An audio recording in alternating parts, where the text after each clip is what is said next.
Earlier this morning, President Biden announced that the United States will join the G7 and the European Union in calling for the revocation of Russia's most favored nation status, which would result in the suspension of normal trade relations with Russia.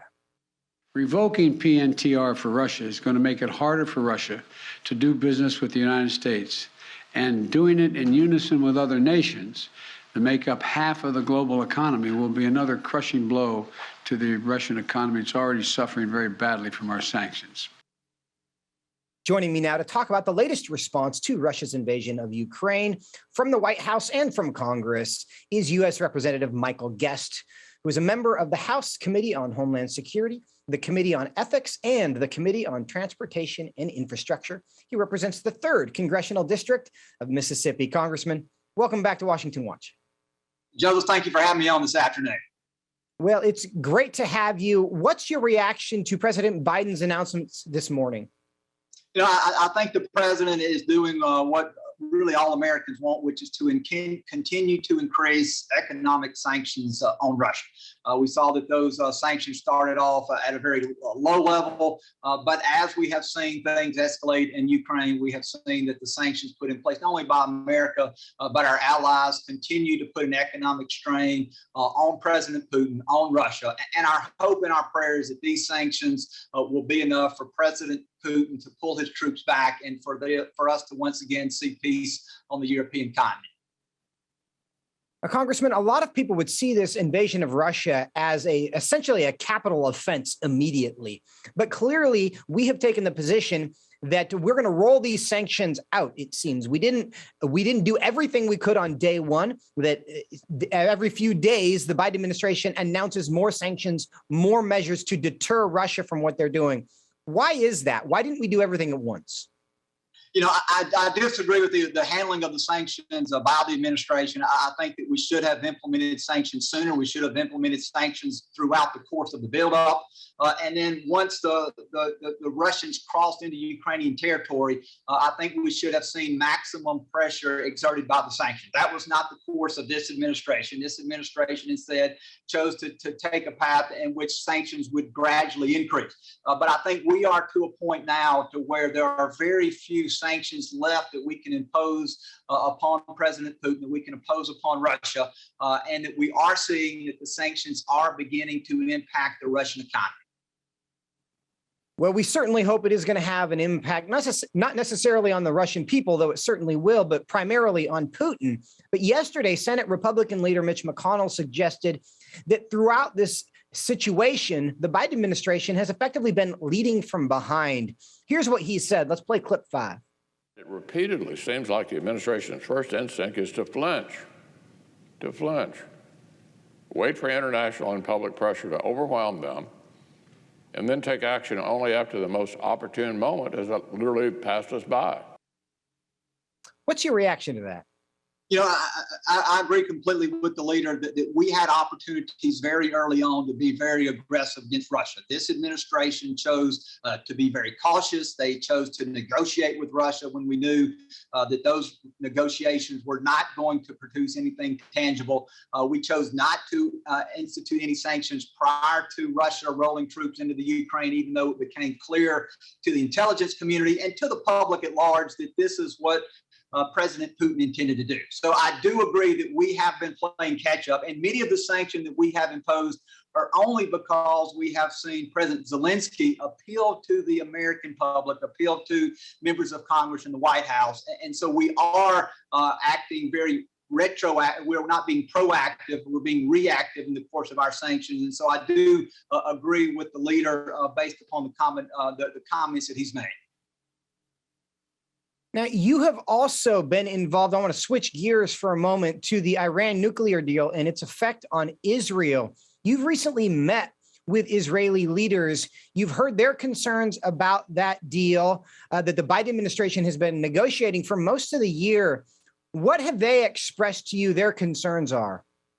Well, I tell you, it was a bad deal when America really initially negotiated that deal under President Obama, and it's really gotten worse now. When we were in Israel, every leader that we spoke to, from the current prime minister to the former prime minister to the foreign minister to members of their parliament, every member of their government expressed grave concerns about the possibility of Iran obtaining a nuclear weapon, to the point that they said that their country would be prepared to act unilaterally to make sure that that did not happen. And so if we are going to continue to stand with our closest ally in the Middle East, if we're going to stand with the nation of Israel, I believe that we should immediately pull out of the negotiations and continue the pressure of maximum sanctions on Iran in hopes that those sanctions will prevent them from ever being able to obtain a nuclear device.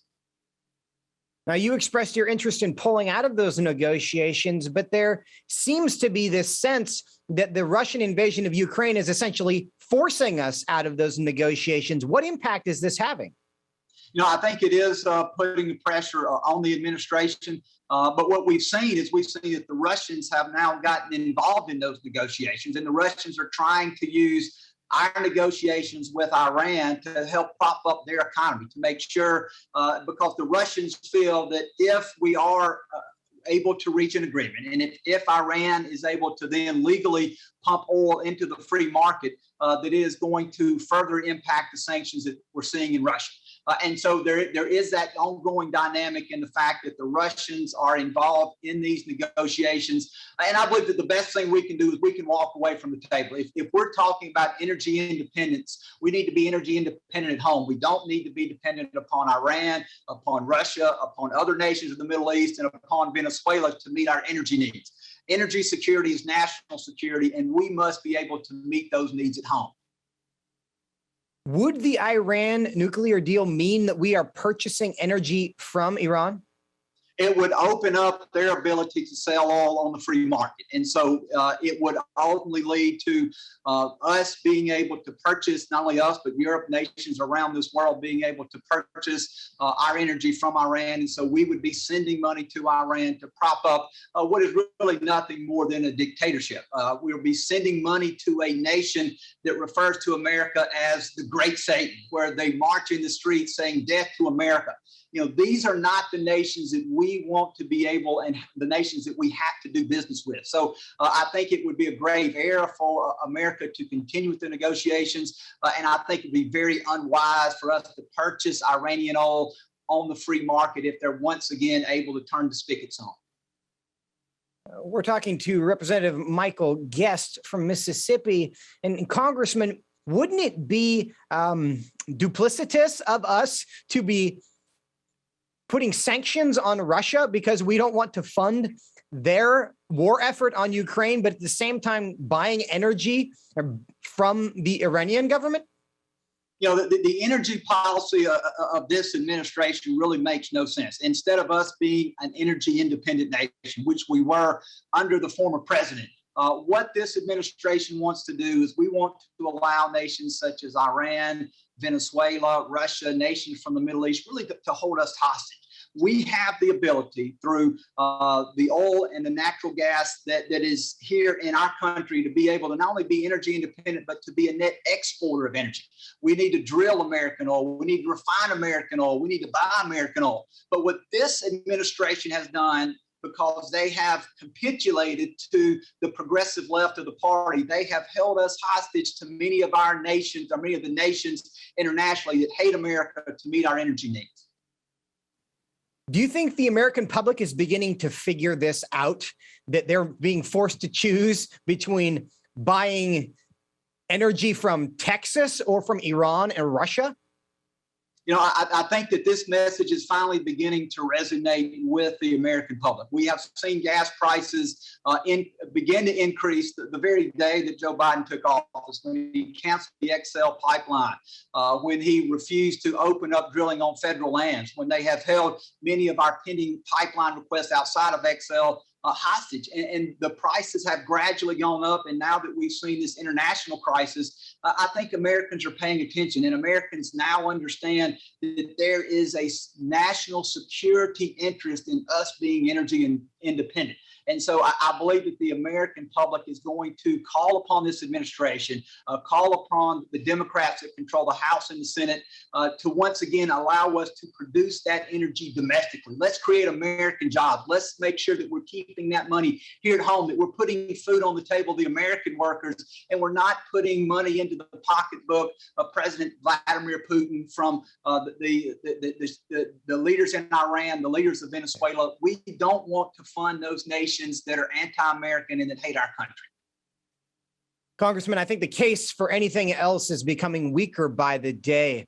But one other topic I want to cover with you is the Omnibus Bill that was just passed yesterday by the Senate, 68-31, a $1.5 trillion omnibus spending bill will fund the government. It will send aid to Ukraine, but does a whole bunch of other things as well. What are your thoughts on this bill? You know, I supported the military component of the bill in the House. The bill was broken into two parts. There was a part that dealt with military spending, spending to secure our border, aid to Ukraine. And that was a portion of the bill that myself and many Republicans supported. I did not, and I do not support the domestic spending. There was a huge increase on the domestic spending side. And we are spending money that we do not have. We have a record high national debt. We have passed spending bill after spending bill, rescue plans, other things. And because of the spending that we have occurred in Washington, D.C., we see that in inflation, it's at a 40-year high. And so I did not support this bill. I think that this is a bad bill as it relates to the domestic spending. And I believe that we should have done better. We should have held the line. We should have asked for a bill that includes less spending so that we are making sure that we are not going to do things which are going to aggravate the inflation that we're seeing across the country. Something else that's concerning about this bill is that it adds 4,000 new earmarks, which there had kind of been a hiatus in Congress, but we're back to congressional earmarks. Is another, in about 30 seconds, is another $1.5 trillion government spending going to have an impact on inflation? You know, I believe that it will. And you can't just take this bill in a vacuum. You have to look at this bill versus the other spending. So this is not all the spending that Congress has passed this year. And we were very fortunate that in the Senate that they were able to prevent the passing of the Build Back Better, which would have been a $2 to $4 trillion bill. And so we must get spending under control. That is one thing I will tell you that as members of Congress, one of the looming issues that we have to deal with at some point is the growing national debt.